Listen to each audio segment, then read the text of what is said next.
విశ్వమాత గోమాత సనాతన ధర్మంలో అత్యద్భుతమైనటువంటి స్థానాన్ని సంపాదించిన ప్రత్యక్ష దేవత కళ్యాణం జరుగుతుంది ఫలానా క్షేత్రంలో ఫలానా తాపసి యొక్క సారథ్యంలో అని ప్రతి ఒక్కరూ ఒక గ్రామంలో ఫ్లెక్సీలు కట్టాలి.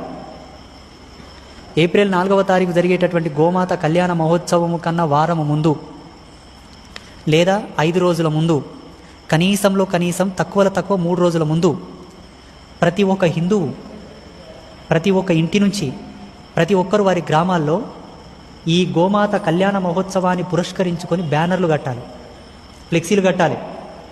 సోషల్ మీడియా మాధ్యమంగా సాధ్యమైనంత వరకు గోమాత కళ్యాణ మహోత్సవాన్ని వైరల్ చేయాలి. కనీసంలో కనీసమైన బాధ్యత అది. ఇది కూడా చేయకపోతే మన జన్మలకు అర్థం ఉండలేదండి, వేస్ట్. ఇంకా సాధ్యమైనంత వరకు ప్రతి యువకుడు, ప్రతి యువతి, ప్రతి గృహస్థుడు, ప్రతి పురుషుడు, ప్రతి మహిళ దీని వాక్కుతో ప్రచారం చేయాలి, సోషల్ మీడియాతో ప్రచారం చేయాలి.